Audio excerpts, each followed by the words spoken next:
Baik, bismillahirrahmanirrahim. Assalamualaikum warahmatullahi wabarakatuh.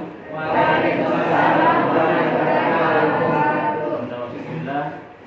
Bagaimana keberadaan saya pada hari ini? Alhamdulillah baik. Semua sehat? Sehat. Tidak ada masalah? Tidak ada. Ada yang tidak hadir pada hari ini ke kelas? Semua hadir? Iya, Pak. Ya. Yang perempuan hadir semua? Hadir, Pak. Ya. Alhamdulillah. Siapa? Atas nama Misran? Iya. Kenapa dia? Sudah sakit atau apa? Tidak, Pak. Ada surat? Tidak ada, Pak. Ada juga. Jadi nanti bisa dihubungi sama teman-temannya kalau ada yang kenal dengan Misran, bisa nanti dikasih tahu ada apa. Atau ada tetangganya di sini yang dekat dengan rumah siapa tadi Misran? Nah, bisa dihubungi saya. Jadi anak sekalian, pada pagi hari ini alhamdulillah kita awali dengan berucap syukur kepada Allah Subhanahu wa taala karena sampai pada hari ini kita masih diberikan kesehatan dan kesempatan untuk bisa hadir di tempat ini di sekolah kita. Mudah-mudahan pagi hari ini kita semuanya selalu dalam lindungan Allah Subhanahu wa taala. Baik, anak sekalian, pada pertemuan hari ini sebagaimana sebelumnya kita sudah menghabiskan satu kompetensi dasar, yaitu pada bab 4 mengenai pokok-pokok isi Alkitab. Sekarang ini kita sudah masuk lagi pada kompetensi dasar yang baru, yaitu manusia sebagai hamba Allah, sebagai khalifah di muka bumi. Itu judul babnya. Tapi insya Allah untuk pertemuan hari ini kita hanya akan membahas satu item dari 3 dari bab yang ada dalam yang tadi saya sebutkan. Jadi kita hanya mengambil satu item saja, yaitu bagaimana kedudukan manusia sebagai khalifah di muka bumi pada surah Al-Mu'minun ayat 12 sampai 14. Mari kita lihat kompetensi dasarnya dulu. Ini kompetensi dasarnya. Dan nanti kita akan memahami atau kita akan menganalisis ayat-ayat Al-Quran tentang manusia dan tugasnya sebagai khalifah di muka bumi pada Quran surah Al-Mu'minun ayat 12 sampai 14.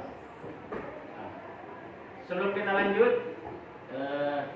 pada pembelajaran ini, sebelum kita masuk, mari kita awali dengan sama-sama kita berdoa. Untuk pembacaan doa ini saya berikan tugas kepada ketua kelasnya. Silakan. Sebelum kita mulai pelajaran, terlebih dahulu kita baca doa. Doa dimulai.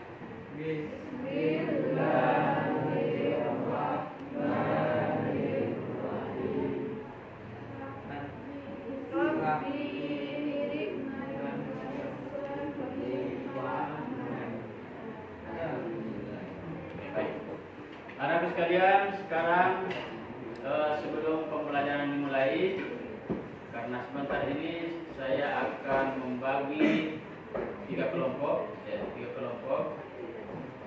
Dari 3 kelompok ini kita akan ajak Anda untuk berdiskusi. Apa yang didiskusikan? Saya akan putarkan dulu satu video yang bisa Anda lihat, pahami, cerna, dan amati dengan baik-baik apa yang ada di video ini sesuai dengan materi kita pada hari ini. Jadi, kalau ada sesuatu yang kita bisa tangkap dari materi itu sesuai dengan video yang saya berikan, Anda membuat sebuah catatan yang nanti akan dipresentasikan masing-masing pemimpin di kelompoknya. Nanti kita akan diskusikan. Jadi kalau ada teman-temanmu ya nanti akan saya pandu juga. Ya, saya memantau juga bagaimana Anda proses diskusi ini berjalan dengan baik. Oke, sudah siap? Ya, oke. Saya putarkan dulu video ya.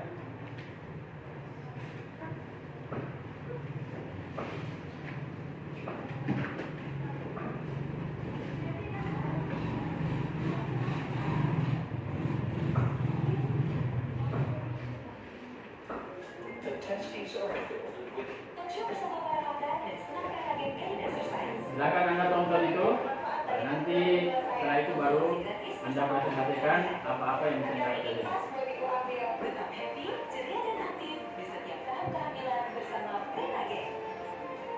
Atau begini ya, cut dulu. Jadi masalah kan nanti dan di video. Bagi kelompok lagi dulu. Geser ke sana, geser ke sini ya. Ini ya agak-agak ini yang penting antara kalau kelompoknya ini, antara kelompoknya ini. Oke, sudah siap dengan kelompoknya? Ya. Jadi Anda ambil kertas lembar, kita catat saja apa yang menjadi sesuatu yang kamu pahami dan tidak terkait dengan penciptaan manusia. Surah Al-Mu'minun ayat 12 sampai 14. Saya ya. Jadi saya putarkan videonya. Boleh? Oke.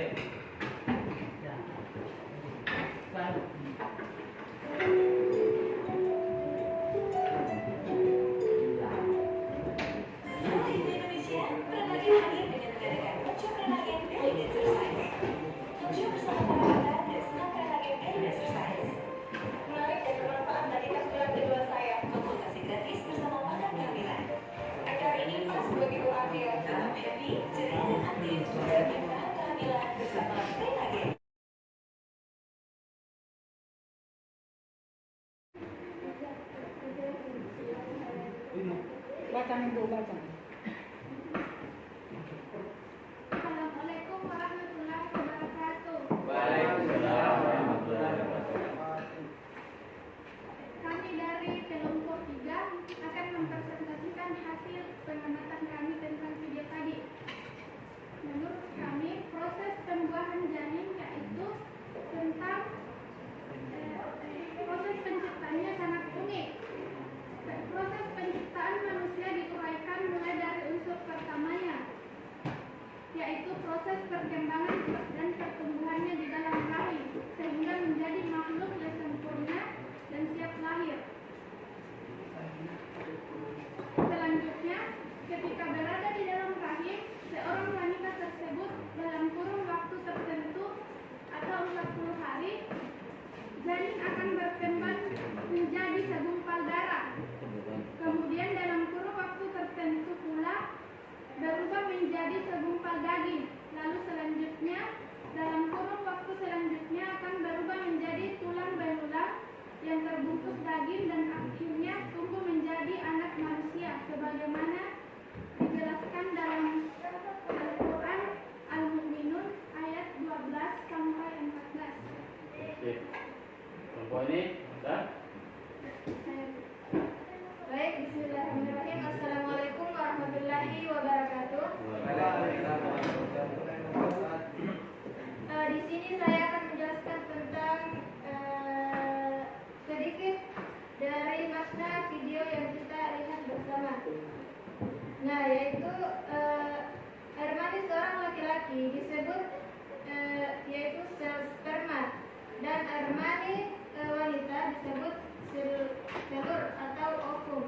Nah, ketika keduanya bertemu, maka dalam proses konsepsi atau pertumbuhan, maka kemudian tersimpan dalam tempat yang kokoh atau disebut dengan rahim.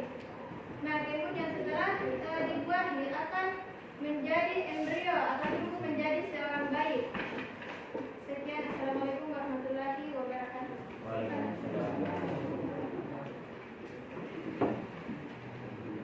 Baik, anak sekalian, kita sudah melakukan presentase dari masing-masing kelompok, baik kelompok 1, kelompok 2, dan kelompok 3. Selanjutnya saya akan berikan penguatan, karena ini sudah akan muncul di video nanti ya, nantikan dia juga. Cukup dengan itu karena sudah terwakili, ada pendahuluannya, kemudian kegiatan intinya, kemudian sekarang saya masuk ke bentuk. Jadi sekarang anak-anak sekalian, setelah saya mendengarkan apa yang Anda sudah diskusikan, berdasarkan presentasi yang sudah disampaikan tadi, maka Bapak akan memberikan penguatan tentang materi kita pada hari ini. Penguatan materinya bisa kita uraikan dengan kita melihat di atas di layar ini bahwa manusia itu, proses penciptaan manusia itu bermula dari berasal dari saripati tanah. Apa itu saripati tanah? Artinya apa yang dikonsumsi oleh manusia itu, seorang laki-laki itu akan membentuk sebuah saripati tanah yang masuk ke dalam tubuh laki-laki itu kemudian membentuk menjadi sebuah sperma. Ini asalnya dari sini, dari saripati tanah. Jadi apa yang kita konsumsi itu, ya, baik makanan apapun semuanya kan dari tanah itu. Ya, baik beras, baik apa dan lain sebagainya itu kan semua dari tanah. Jangan pikir itu makanan kayak roti apa semua itu. Makanan jajanan dari terigu itu kan semua asalnya dari tanah. Itu kan yang membentuk dalam manusia disebut dengan saripati tanah. Kemudian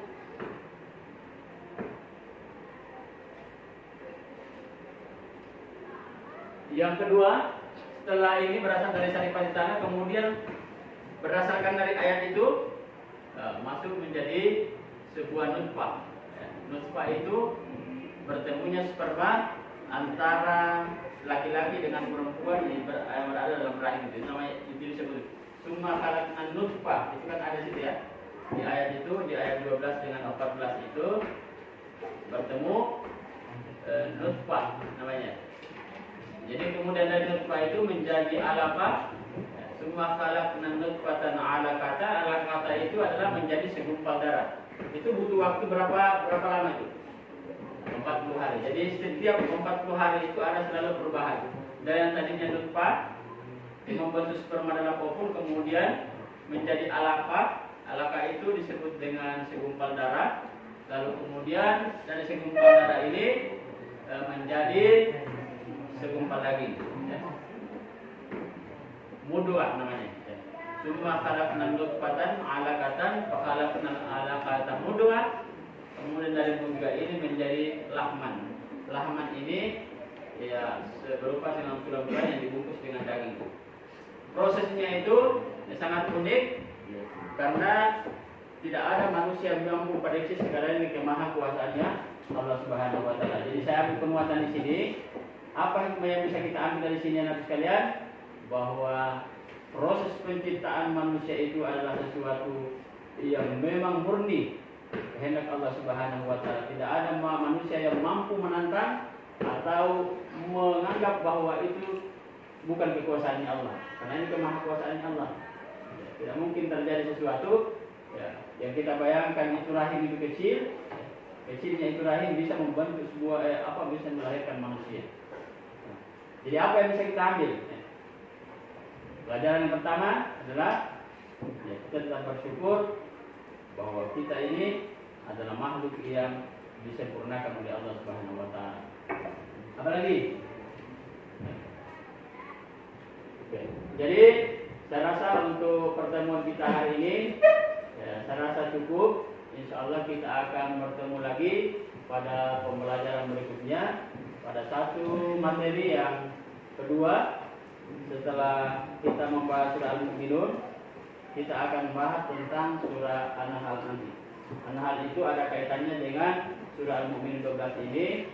Karena di surah An-Nahl itu nanti kita akan membahas tentang bagaimana Allah setelah diciptakannya manusia itu, kemudian manusia tidak berdaya, lalu kemudian dikasihkan dia pendengaran, penglihatan, dan lain sebagainya, disempurnakan lagi.